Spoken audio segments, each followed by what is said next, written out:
So we have been busy trying to do more work around these rentals before before Mel and I go. And we had no clue that we were going to be kicking a renter out of this house right here. And of course, there was damage inside. So we had repairs we need to do. So I took this opportunity to get those repairs done, which has put us further behind on our finish date that we would have liked to have stuff done on the house. So here we are trying to play catch up, trying to squeeze in all of this work at the last minute. So some of the things we had to do this house is this thing had one of those plastic vented ridge rows across the top of the roof up there. And it's supposed to let the heat out of the attic. Well, I didn't like it. I didn't like it ever since we've had the house. I noticed if you get a super hard blowing rain, which we do get sometimes up here on top of this hill, that even though that thing has some channels made back and forth inside of it that's supposed to keep the wind from pushing that water through, it fails. And water had dripped through in there to the ceiling, made some stains on the ceiling there in a few spots. It wasn't that it had a leaky roof, it was a bad design on that vented ridge. So we eliminated the vented ridge and I put just a good old school galvanized metal ridge row cap across the top up there. And while we were at it, we did a little bit of work up around the roof, changed out a few shingles, tree limb damage and stuff like that took place.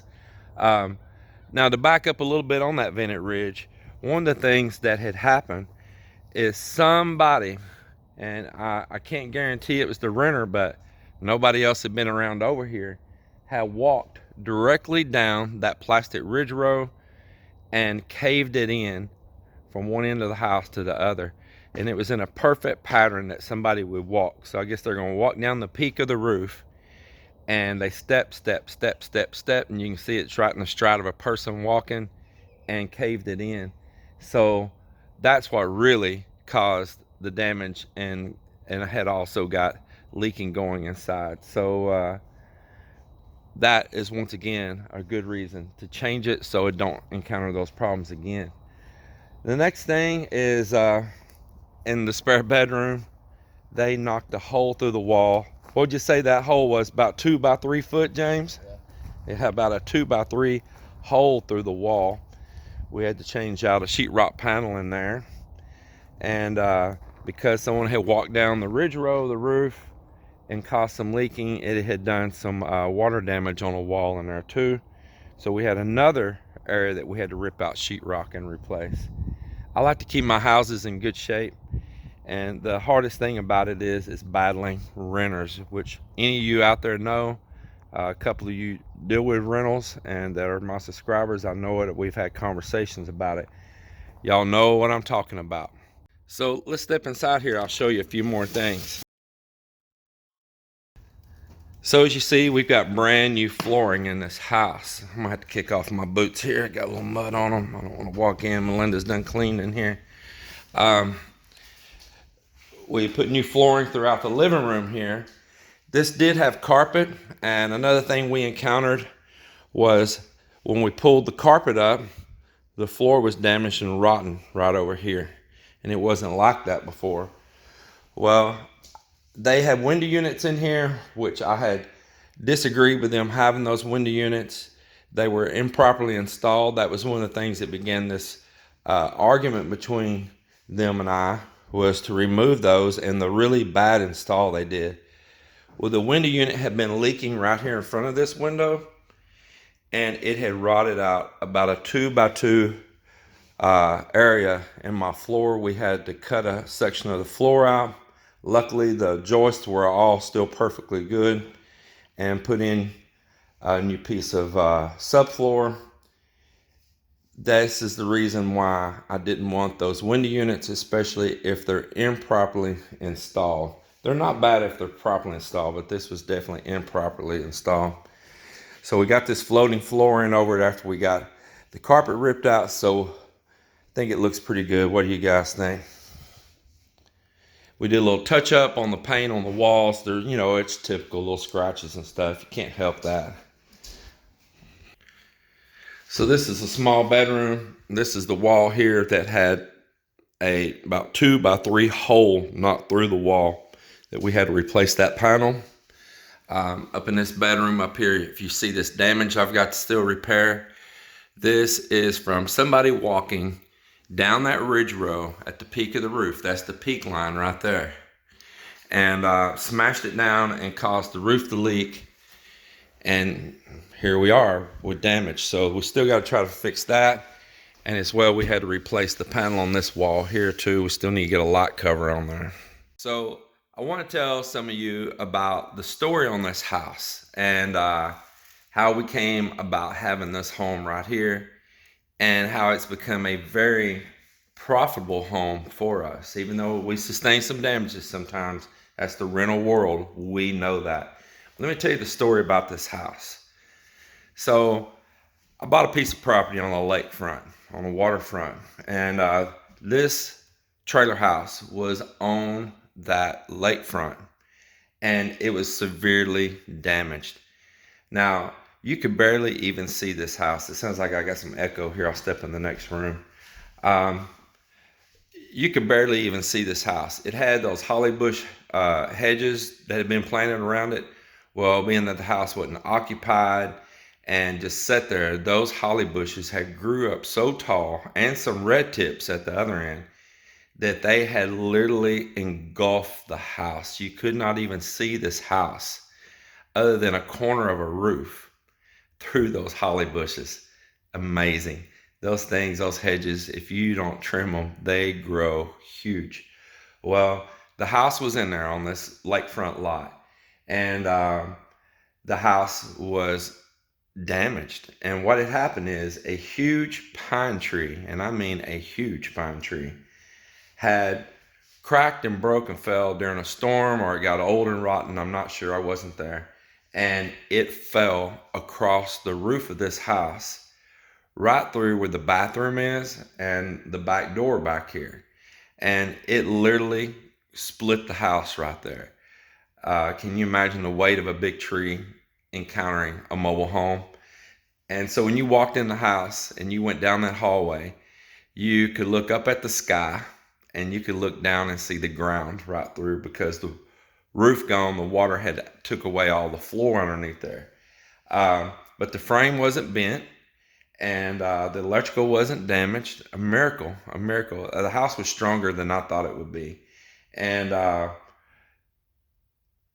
the house looked horrible. The subfloor down in that end of the house was destroyed.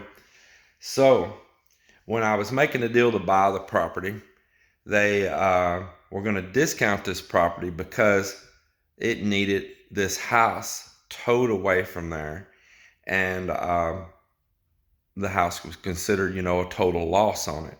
So to get a clean title on the property and all, they were really wanting the house gone. Well, I made a deal with them, and we got the property discounted way down because of this damaged mobile home.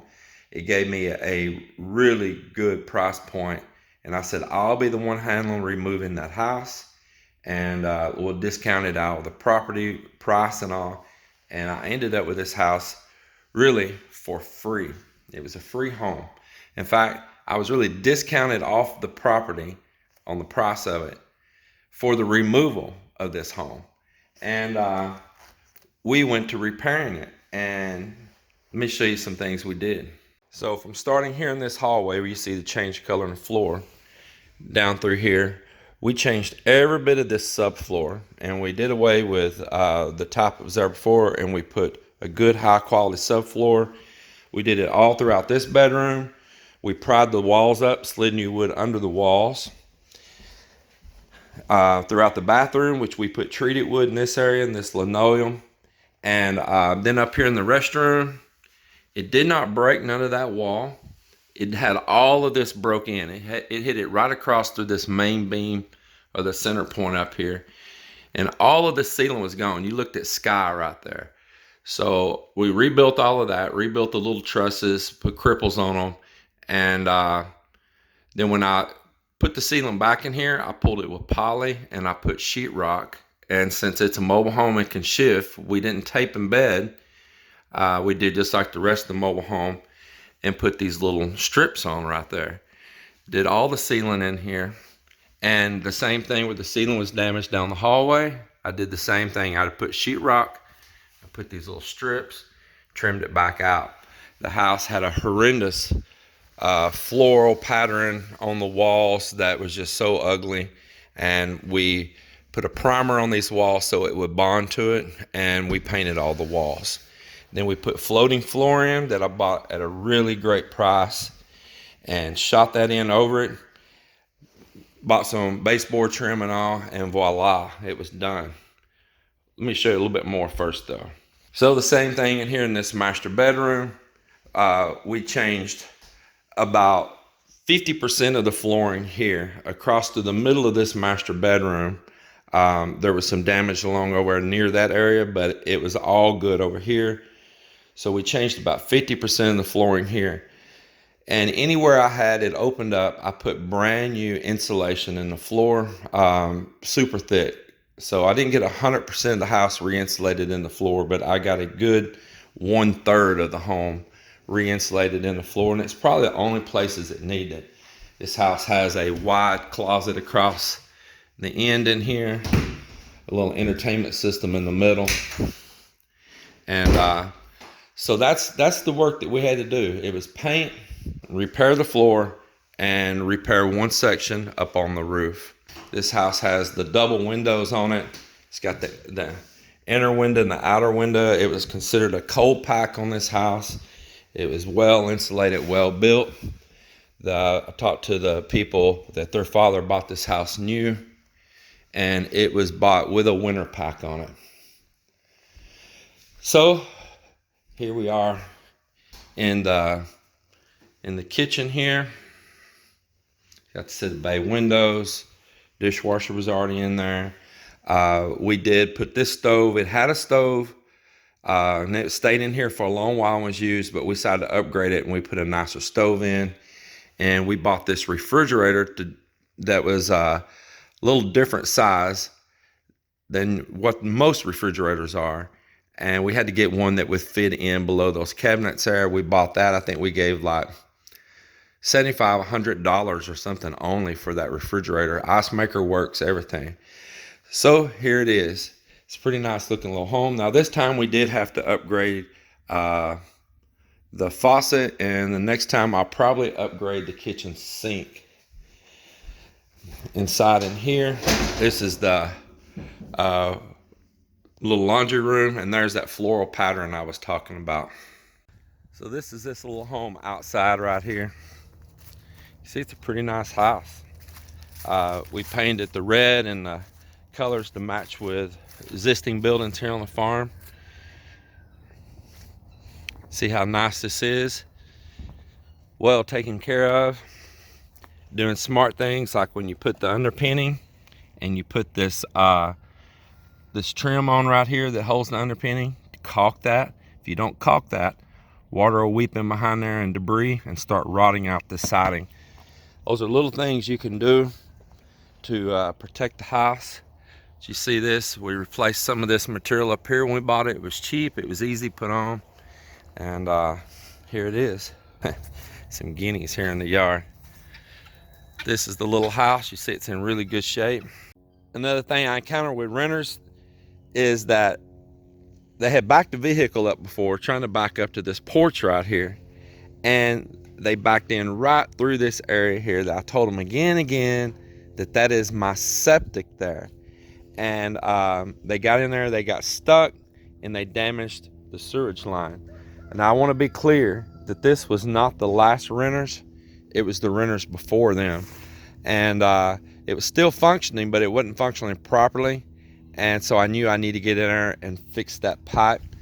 So while we had no renters in here this time, we took the opportunity to dig all this up and replace that pipe coming out of the tank, the section before it gets to the perforated pipe. So we got that done. We got some good Schedule 40 in on it. We got it covered back in, and it should all be good to go now. Even this front porch, I did not spend any money to build that. I got that porch for free off the internet. Just do your homework when you're doing these things. There was a home that had been moved out, had this deck.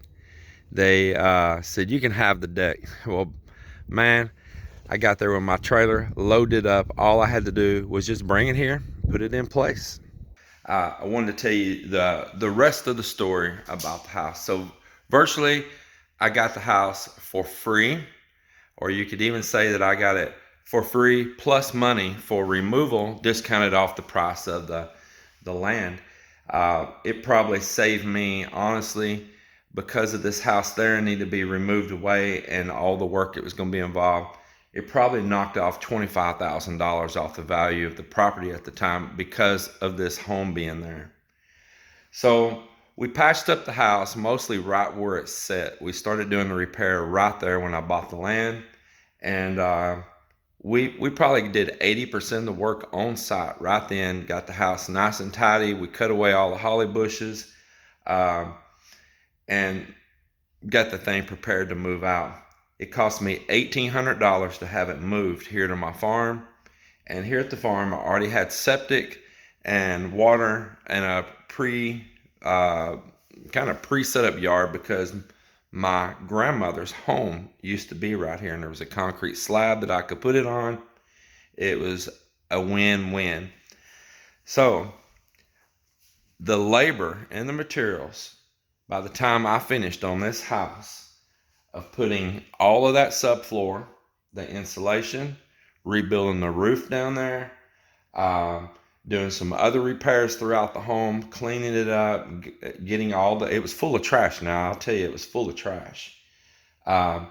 Repairing the roof and repainting the walls, and we changed a lot of soffit material out around. Anything that showed that it had rot or damage, we changed that. Underpinning it, which we was able to salvage the old underpinning. I had to buy just a few pieces, and getting the AC hooked back up and the heat going. All in all, the labor that I spent to a gentleman come out, a handyman, and he helped work inside in here and all in all, we had about $7,000 with moving and everything in this home. $7,000. This house rents for $900 a month. The yearly property taxes are under $400. So do that math.